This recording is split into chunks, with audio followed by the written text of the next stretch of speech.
4 adults over 65 experiences a fall each year. Here's the good news. Balance is a skill that can be trained and improved at any age. Tonight we'll explore how you can protect and enhance your balance with simple strategies and exercises. Hi, I'm Jill Katz, Director of Occupational Therapy at Buffalo Rehab Group, and tonight I'm joined by Physical Therapist Chris Ponichtera. Together we'll dive into what impacts balance as we age, and most importantly, what you can do to maintain it. Some of you may be here because you've noticed changes in your balance, or perhaps you're supporting a loved one or recovering from an injury. Wherever you're starting from, the exercises and tips that we'll share tonight are adaptable for all abilities. In tonight's class, we will teach you the key systems that control balance, we'll explore why balance declines over time, and identify common risk factors, and we'll show you practical exercises and lifestyle strategies to improve and maintain balance. As always, tonight's class is for general education. Please consult with your healthcare provider before starting any new exercises. Feel free to ask questions throughout the session using the chat box. We'll answer them during our live Q&A at the end. Let's get started. Okay, so first things first, what is balance? Really, it's more than just not falling. It's keeping us upright, moving within our environment safely. For balance to be effective and for balance to work the right way, 3 key systems need to work together. Muscle strength, vision or inner ear, and then our reaction time. So these 3 systems interacting with each other all make our balance system do what it needs to be doing in keeping us upright, moving around safely. To start, muscle strength. So as we age, muscles do decrease in mass and it's part of life, but we need to have those muscles work together to keep us upright. If the muscles aren't turning on the way they need to, we're much more likely to experience a fall. Decreased strength and decreased flexibility, we're certainly more likely to fall and overcompensate, even leading to more falls. The core keeps us upright as well, a significant part of our bodies. That middle part of our body is so important to how we're doing what we should be doing, keeping us moving around throughout the day nice and safe. The vision, or the inner ear, the eyes help us judge distances or depth or anything around us. If our environment, for whatever reason, is affected, meaning we're not as lighted or able to see our stairs or the type of floor that we're on, especially in an unfamiliar environment, our risk of falls goes infinitely up. Some people might have dealt with vertigo or problems with the inner ear, so if you have unfortunately dealt with vertigo, it does affect our balance system in the sense that the world around us is spinning.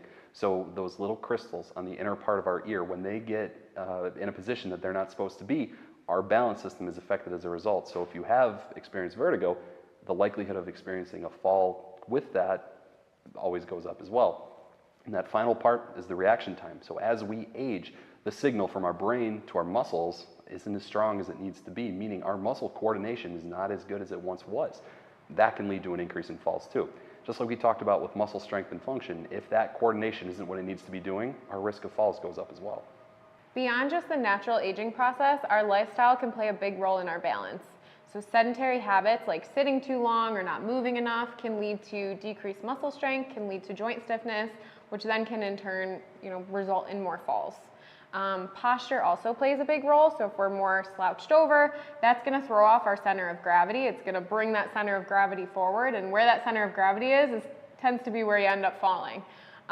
So making sure that we have that nice upright posture is going to help make our center of gravity more in the center where it should be.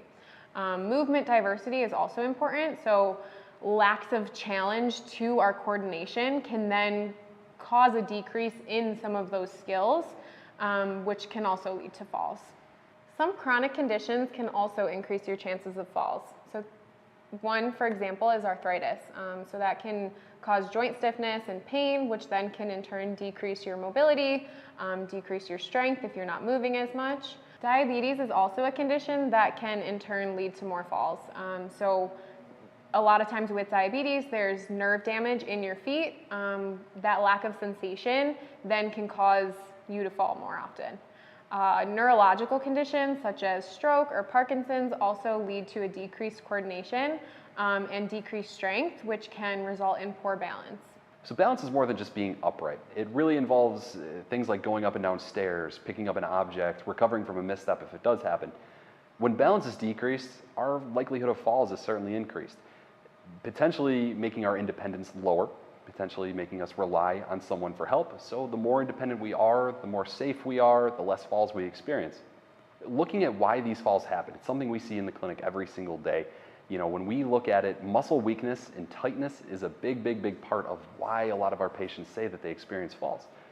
Things like hip strength, core mobilization, thoracic spine or mid-back mobility, these things all influence gait, and they influence our ability to be upright. So just like we mentioned before, if our upright posture isn't as good as it needs to be, the center of gravity falls forward, we're more likely to experience a fall.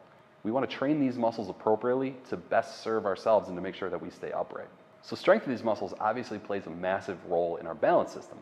Things like fall prevention, if we're stronger, we certainly will prevent more falls. The severity of the injury, if we do go down, if our bodies are prepared for a fall, the injury risk is much less as a result, or the severity of that injury. Getting up from a fall, if it does happen, if our muscles are stronger, you figure our ability to stand up or grab something or lift ourselves up is much greater than it would be without if those muscles aren't trained the way they need to be trained. Staying active is our best defense towards fall prevention. Movement is key, so making sure that our muscles and our joints and our nervous system is all working together smoothly will help prevent falls. One way to do that is through strength training. So our muscles help keep us upright, so strengthening our legs, our core, our hips, provide support for everyday activities and everyday movements, such as getting up from a chair, climbing the stairs, walking, getting from the car to the grocery store. The stronger that all those muscles are, the more they're able to hold you upright.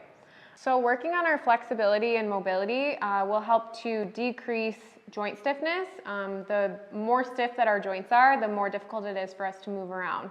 So stretching and mobility exercises help our joints move more freely, helps to reduce some stiffness, and helps to improve our overall movement. Also working on balance-specific exercises, so practicing balance is going to be really important. So doing things like weight shifting side to side, or maybe balancing on one foot while you're brushing your teeth, is going to help train our body and our brain to work together. Other activities such as yoga or Tai Chi are also going to work on improving your coordination and improving your reaction time while also challenging your balance. Other factors that are important to consider are making sure that you're staying on top of and getting regular eye exams, and making sure that you're updating your prescription as appropriate. Decreased vision could lead to falls if you can't quite see where you're stepping in front of you, or it's not quite as clear. Making sure that you are staying consistent. Another thing is making sure you have supportive shoes. So as much as we love probably wearing flip-flops or high-heel shoes, those are not going to be very supportive. So making sure that you have supported, well-fitting shoes with a good grip are going to help, especially in our winters around here. So now that we've taught you a little bit about balance itself and what makes up balance, it's time to assess. It's always a good thing to know where you're at, and we want to do this in a safe, controlled environment. So these two tests that we're about to show you, these are things that we can do at home, but make sure we're nice and safe with it first. Usually we recommend doing this with a neighbor, a friend, a family member, someone that can oversee you, make sure that we're completing this safely so we're not at risk of falls here. The first one we're going to do is called the timed up and go test. This is a very common test that we run in the clinic with our patients to assess where they're at.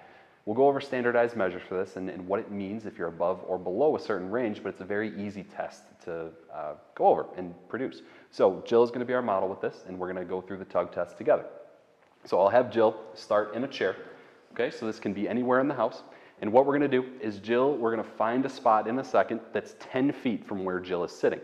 What we want to do is use a cell phone or a timer, and what Jill is going to do is stand up in a second, and we're going to go to 10 feet, and then start the timer as she stands up. So she's going to walk nice and easy, and then once she hits 10 feet, she's going to turn back around and have a seat back in the chair nice and safely on this. So the test begins when Jill stands up, the test ends when she sits down. So since this is a standardized test, we do use numbers to reference what we should and should be above and below. Meaning, if to completion of the test, if we're below 12 seconds, if you can stand up, walk 10 feet, sit back down in under 12 seconds, you're really not at risk for a fall. However, if you complete the test in over 12 seconds, our fall risk is increased compared to the people who fall below that group. Okay, so in addition to the timed up and go test, we also use a sit to stand test. So, isn't really that complicated. The name kind of implies what's going on, but just to run you through it, it is standardized, just like the timed up and go test is, so it is a good predictor for fall risk. So we have a chair, and Jill's going to be the model again for this. So when we're going to complete this test, like we said before, we always want to be in the safety of someone else. So it's a two-person job, really, because we want someone to time this as we're doing this. So the sit-to-stand test, Jill is going to complete 5 sit-to-stand. So she's going to stand up and sit down. This is where the timer starts. So when she completes her 5th sit-to-stand, we're going to end that timer. Good. Nice and safe. And she's doing a really good job of not using her arms. We want to have this really come from the legs. If you feel like you need to push, that's okay, but we really would like you to have it either cross-armed or like Jill is doing with the arms down. We're looking at 11 seconds as our number here. So if this test is completed in under 11 seconds, really Jill's not at a great risk for not falling. If it's above 11 seconds, she tends to be more at a risk for falls. How long has pain been holding you back from the things you love? At Buffalo Rehab Group, we understand that life doesn't pause for pain. No matter what's holding you back, we offer a wide variety of services when and where you need them, from your foot and ankle to your knees, hips, and back. Our experienced team of therapists will guide you through a personalized plan of care tailored to your needs, ensuring a transformative journey toward a pain-free life. Don't let pain limit you. Visit us at buffalorehab.com and get your life back today. Okay, so now that you've tested yourself, you know where you stand on the fall risk, we always want to work on these exercises to help us work these muscles that are so important to our balance. Jill mentioned before how important these different muscle groups are to our system. So we really want to make sure that we're treating functionally, so we're doing things that are applicable to our everyday lives, and these are things that we can do in the comfort of our own homes too. So a couple exercises that we'll go over. The first one is a sit-to-stand. Looks a lot like the sit-to-stand test which we just completed, which is good. So what we're going to be doing, Jill is going to start in the chair, and it's going to be as simple as the test that we did. She's going to sit nice and tall, feet flat on the ground, shoulder width apart. She's going to stand up nice and easy, hold herself up, and then come back down.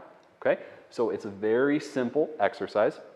Really works the quads, the glutes, all these lower extremity muscles that are super important for our balance.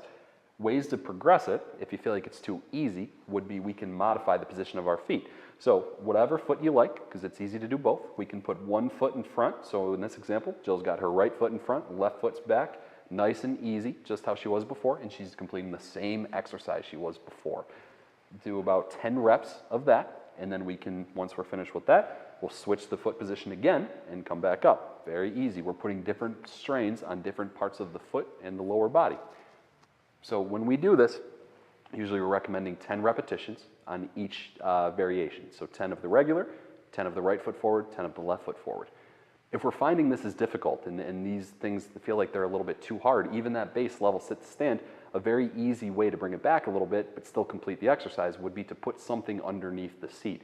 Meaning we can load Jill up and put something underneath her, like a phone book or a pillow or something like that, to help her stand up a little bit better. We're still completing that exercise, but we're doing it nice and safely here. And you can do 10 repetitions of that, same position of the feet. You can modify the position of the foot, just like we did before.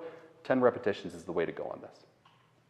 Okay, so another simple exercise we can do is we want to mimic walking. So we're going to use something that we call ladder balance. We use a ladder to kind of think of a metaphorical ladder that's on the ground, so we're walking within the rungs of it. So it's a nice, easy exercise, but it can be challenging if we progress it the right way. This is one where safety is always going to come first. So when we do this one, usually we recommend being in a safe space, like between a couch, between a doorway, something like that, coasting along a kitchen countertop, something that if you do lose your balance, you can use your arms, okay? So Jill's gonna start right over this way, and all we're gonna have her do is she's gonna stand up and walk, and all we're trying to do is be nice and tall here. We're over-exaggerating that heel-toe kind of hit on the ground. So she's doing a really good job of landing on that heel, nice and easy, coordinated movement. She's gonna come back, and again, this could be countertop next to her, could be something along the couch, and all she's doing a really nice job of controlling the motion here, okay? If we want to progress this, let's say we're finding that makes it easy, what we can do is we can use a household object like a water bottle or a laundry bin or something that we have readily accessible next to us to make everything work a little harder. So she's holding on to this. This is taking her arms out of the equation. She's doing a really good job of controlling that motion all the way down, okay? We don't want this to be a fast motion. We want to be nice and easy and controlled. So she's going to finish up all the way down. She's doing a good job of kind of taking longer steps. She's challenging herself. It looks very good. Now, if we do that base exercise without the water bottle, we think it might be a little bit too much or we're wobbling a little bit too much, all we have to do is shorten the stride. So we tell patients like you're stepping over something, but we can even lower that object to the ground. So she's not going up as high. She's still keeping it nice and controlled. okay? And all she's doing is going nice and easy through this. We're not trying to push it too much for her. So she's just gonna finish up nice and easy, doing a good job of keeping herself controlled. And again, we have our arm support if we need to with the countertops around us. So we're gonna do the same thing with that as forward, just in the sideways direction with Jill. So we're gonna work the sides of our legs, and she's doing a good job of just going to the side and standing up. Usually when I direct this one, I'm usually suggesting first leg goes nice and flat, that second leg lifts up just like she's doing. So she's moving to her left leg is gonna go nice and flat, her right leg is gonna step up. Vice versa, going this way, that right leg goes to the side, that left leg lifts up like she's hurdling over an object. And again, this can be around the countertop, nice and easy here. Progressions, exactly the same as what we just did. So she's gonna hold on to a water bottle. The exercise doesn't change, the coordination doesn't change, timing, anything like that. Same direction, she's just going side to side. Perfect, now we're just gonna come back the way we came. Good. Might feel a little bit of a burn in the outside parts of the hips the more that we do this. So that means that those muscles are activating, the ones that keep us upright. And same deal as before, if we're trying to make this easier, we find that it might be too difficult, she's not holding on to anything, and she's shortening those strides. So same exercise, same sets, same reps, we're just shortening those strides. Good. Come on back. Perfect. Now when we're directing this one, usually I like to find about a 10-foot span. So there's no rhyme or reason to how long, but 10 feet seems to be a good down and back distance. We're saying about 3 times down and back in the front direction, so walking forward, and then 3 down and back in the sideways direction. Another very simple exercise we can do is what we call tandem balance. So what we're gonna have Jill do on this one, same thing as before, right? Everything's gonna be nice and safe. So usually when we do this one, again, just like the other ones, we're between a doorway, we're next to a table, something that in case we do lose our balance, we have a way to use our hands and catch ourselves. So tandem implies that the feet are gonna be in a straight line. So we're putting one foot in front of the other. And what we're gonna do, Jill's just gonna stand up nice and tall, focus in on something directly in front of her, and she's gonna try to be as upright and balanced as she can. Now, the swaying is very normal on this. It's okay for her to sway left to right and move around like that. We don't wanna have a wholesale loss of balance here. Usually, we're recommending about 30 seconds. Then when she's finished with this side, we can switch the feet, so the other foot can go in front. You might notice that one side's a little bit better, one side's a little bit worse compared to the other side. Very normal when we're working on these muscles to help our balance and coordination. So 30 seconds on one side, 30 seconds on the other side. If we find that's easy, and we think it might be a little bit too easy to do and we want to progress this a little bit, the same position applies. So we have one foot in front of the other. We're going to kind of work in a punching direction. So getting that upper body, getting our chest rotating, getting our trunk moving, throwing off our center of gravity with this, very important to having a good balance system. Usually with this, instead of counting for 30 seconds, you can use your hands to reference 30, so however you want to get there. We'll do 30 punches or seconds, however you want to count it. We can do the same thing with the other side, 30 seconds, the exact same way, 30 punches, okay? So if we want to make this easier, again, this is a challenging one, so a lot of times we do have to take a step back here and build into it.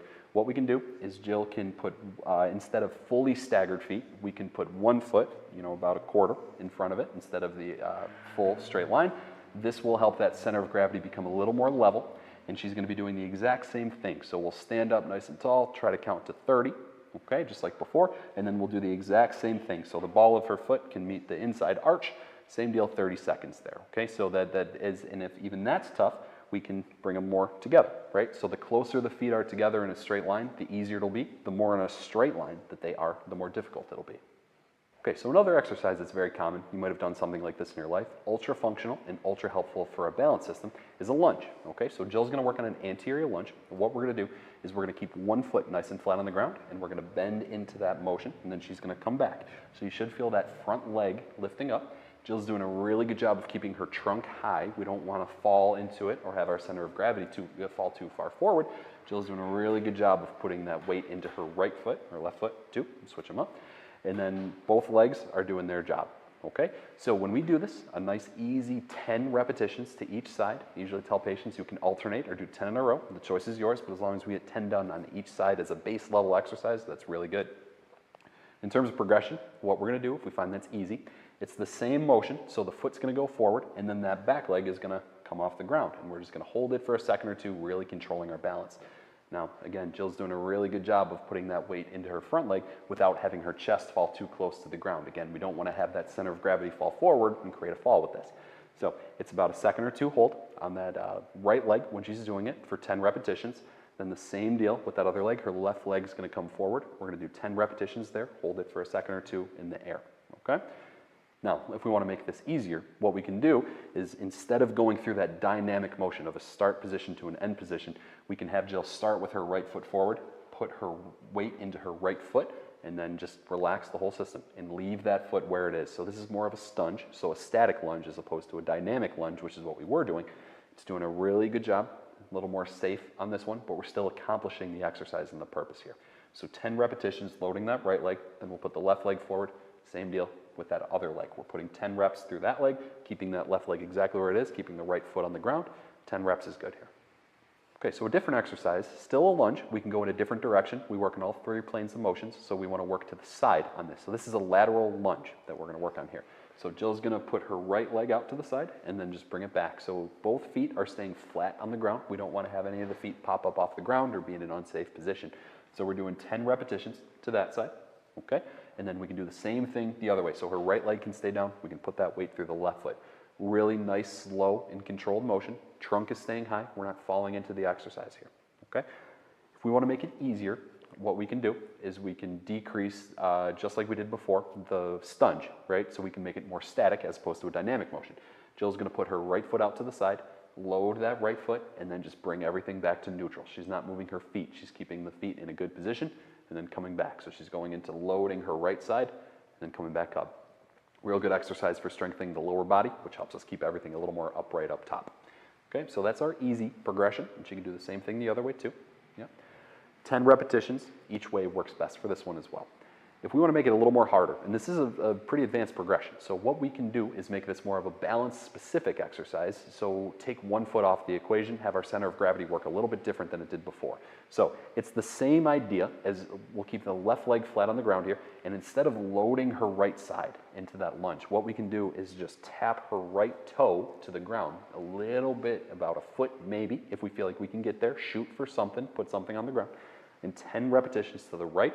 Everything's nice, slow, and controlled, and you're going to feel that really nice on that left side. So 10 repetitions, and then she's going to put her right foot down. We'll do the same thing the other way, so just tapping, nice and easy. Usually when we're doing this, we tell patients, pretend there's glass or ice or something fragile under the ground. You don't want to put all your weight, in this example, through that left foot. You want to have that right foot do all the work, and we're tapping the glass or tapping the ice instead of putting our full weight through it. You will feel this one a little bit more, a little bit different, kind of more difficult of an exercise. So 10 repetitions is our magic number with this. We like 10 to the right, 10 to the left. Should be good. Now, the next exercise we'll do, a very common one, called the step up. Okay, as the name implies, we're stepping up. So easily works if you have a stair at home. So we have a couple height, about 7 inches, which is the height of a normal stair. What this is going to be, it's going to be functioning as our staircase, right? So if you go up and down the stairs to do laundry, or if you have to go upstairs to your bedroom or your bathroom, this is going to be something that mimics it nice and close. So to start, as the name implies, Jill's going to put one foot on and the other foot comes with it, okay? So she's going to do 10 repetitions this way.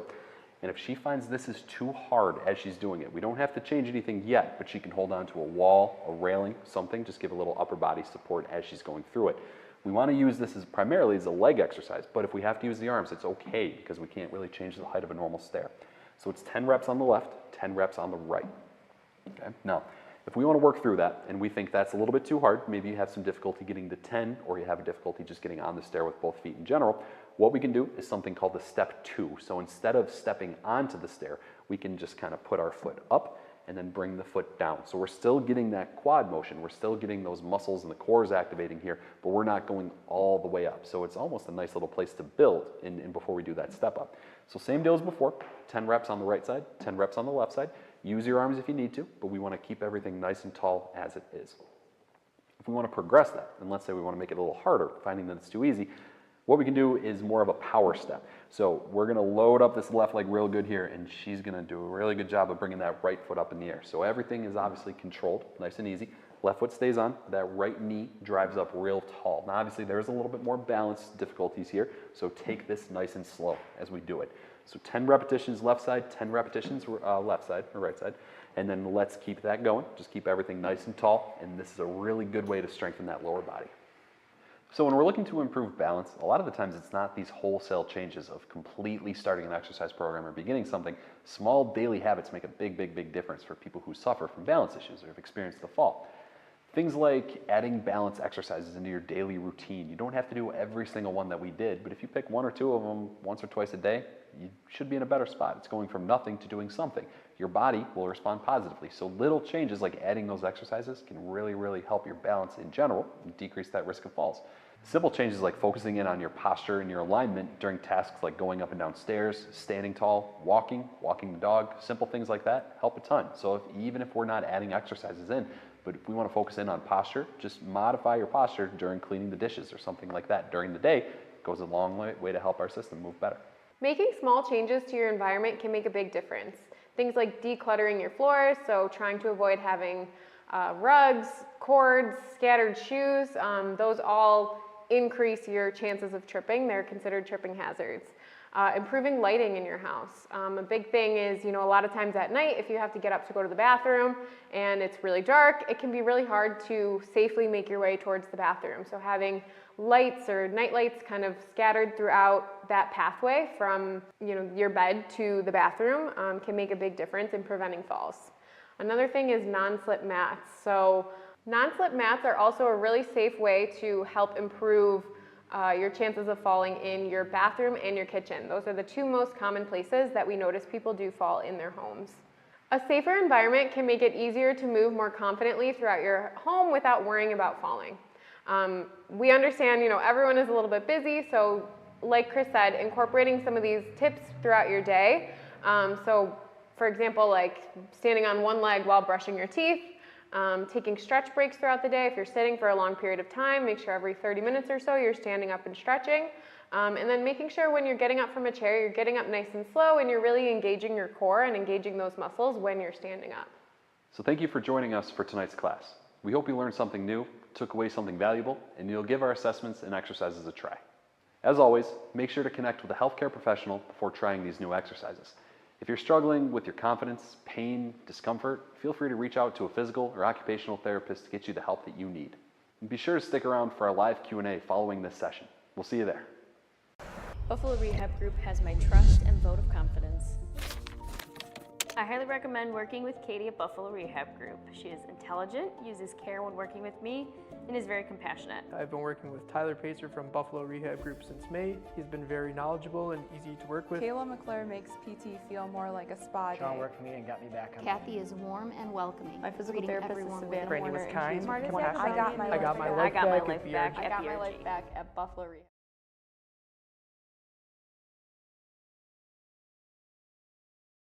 We're going to get started right away. So we're going to start with our first question from Michael that says, I have poor posture. Do you recommend any back supports to remind me to stand and sit upright? Sure, the back supports are great. It's an easy thing to do when you're sitting. Kind of puts the, like a towel works or some kind of an equipment, whatever you're working with, sits in the low of your back, the small of your back. It does promote that upright posture, which is obviously going to be better when we're sitting. Standing, in terms of that, sometimes we get a lot of questions about the posture correctors, so people will have these kind of devices that sit around their chest and kind of bring their shoulders up, which are good, but what that does is it turns off your muscles. So we're looking for your core to be more engaged kind of subconsciously rather than me having to focus on doing that. So I think the sitting one, it's always a good idea. Anyone who sits for work or sits for an extended period of time, those low back kind of pushes, that really does help. But the standing, I probably wouldn't recommend that because we want to be able to do that as naturally as we can. All right, next question from Barb. If we do these exercises barefoot, will we get the same results as if we are in sneakers? Sure, so it's a great question. It's something that we experiment with a lot in the clinic. We do find that without the shoes, it is a little bit harder, especially some of the things that we went over today, and just because, again, it's more natural than with the shoes on. A lot of the times, the shoes are made really well nowadays, so they give you good arch support, they keep everything nice and tall in the foot. What that can do is it can alter mechanics in a good way up this chain into your hips and your low back, and thus make you stand up a little taller. It's great for a place to start, but a good progression would be without the shoes on, and I think you'd find that any of the exercises we did without the shoes on, it would definitely be more challenging. Awesome. All right, this next question is from Grace. It says, what do you think of the equipment that you can purchase that you can plug in and put your feet in the footrest and move it up and down while you're sitting? Sure. So what I think you're getting at, Grace, is kind of like the bicycle equivalent almost. So if you're sitting there with like a peddler, we call those. So it's something you can do if you're watching TV, eating dinner, something like that. If you're just sitting there and kind of moving your feet around, simple way to strengthen. I mean, there's no harm in doing that at all. It's really good endurance-based exercise. So something simple you can do just to get the legs moving a little bit better and just to keep yourself a little more active. Again, I think being upright is probably better for the sake of balance because we live on our feet. But if you want to supplement that with some of the things you can do sitting too, certainly not going to hurt you at all to do that. Awesome. All right, some other common questions that we get a lot in the office is, will my balance ever actually improve? Yeah, that's more common than you'd think. That's something that we get very often. A lot of the times people think that balance is this kind of, dark pit that you're stuck in and you can't really get out of and it's affected, but really kind of getting to the bottom of why the balance is off in the first place. I talk to patients a lot about how balance is the final product. Balance just doesn't turn off one day. Balance is a buildup of things over time for a bunch of those reasons that we talked about a little bit ago, but if it's a strength-based exercise or a strength-based reason why your balance is affected because the muscles aren't doing what they should be doing, training those muscles positively and getting them stronger and more mobile and kind of getting everything together, balance can improve with that. And if it's something with your vestibular system, there's exercises we can do for that to help out. So balance is definitely something where it feels like it's not going to get better and it feels like it can be this kind of long journey, but all the time we see patients who really thrive if they get to the root cause of why it's happening in the first place. All right, we have a question from Kathy that says, you mentioned focus as being helpful for staggered or 1 foot balance. Why is this? A singular focal point that doesn't move. How is one that's moving include like vision? Yeah, so with that particular exercise, with that one we were doing with the foot in front of the other one, when we're focused and locked in on something, I think you'd find true in real life that it's most applicable. It's easier if you're locking in on something versus if you're looking around or looking down or up or somewhere that's not in front of you. So the more we can focus on something directly in front of us, definitely the better your body will respond. Your brain will send signals to the muscles and the nerves and everything will function a little bit better if we're locked in on something. Now, another thing you can do with it too, if you're finding that one focal point, if you're locked in on a clock in front of you or a wall or something like that, a point on a wall, you can move your head around a little bit to tolerance and you will find that your center of balance gets swayed and altered. But, for just general balance, I think locking in on something in front of you, and again, it's true in real life, is going to make it a little bit easier for you to at least get through this initial kind of round of exercises. Another common question that we get is, can a knee or hip replacement affect my balance in the long run? Yeah, absolutely. We see people who come in all the time after knee replacements, or if they have arthritis in their knees or their hips or any other joint in the body, and their walking is affected. It's more than just pain. It's more than just discomfort or stiffness or tightness. The balance is going to be affected as a result. And really, that's because if the knee is inflamed, in that example, if the knee is inflamed, your gait mechanics are going to be altered. You're taking shorter strides, probably. You're not bending the knee as much as you can. You don't feel as comfortable putting that foot down. So with that, the mechanics of your gait are going to be altered, and that's going to lead to more risk of falls. So again, getting to the root cause of why it's happening. So if it is something like arthritis or a replacement that happens after, an advanced arthritis, it's something that can be addressed with the right strengthening, stretching, stability-based exercises and getting to the cause of why we're having these issues in the first place. All right. Another common question we get is, I have arthritis. Can my balance improve if I have this? Sure. Yeah. So same thing. It's, arthritis is just like balance. It's one of those things that it's a progressive buildup over time. So figuring out how you got to the point of having arthritis, having that cartilage loss in the actual joint. Once you get to that, you can address it. You make the pain feel better. It's kind of a different idea, but you can make the pain feel better, the stiffness feel better, but the balance in turn will also improve because you're moving around and you're able to do a little bit more than you were before. All right, we have one final question from Julie, and it says, do you engage your hips more than your knees during lunges? Yeah, I mean, lunging, just to kind of get to the bottom of lunging, hips are a critical part of our body. Hips are, they make our lower body move, they control our upper body, they keep us upright. The hips really do everything. So specific to a lunge, the hip is what we're targeting. We really want to work those back muscles, so those butt muscles that are super, super, super important for our upright function and walking the right way. If we're straining the knee in a lunge, there's probably different variations of it we can be doing better to remove that strain and to target that muscle area that we want to hit. So when you're doing it, a simple thing you can do is if you go into that lunge, like what we talked about, you can really think about that glute turning on, and you can really think about things, moving a little bit better and focusing on that area that you want to hit. I lied. We have one more question, actually. Do you think that balance exercises can help with osteoporosis?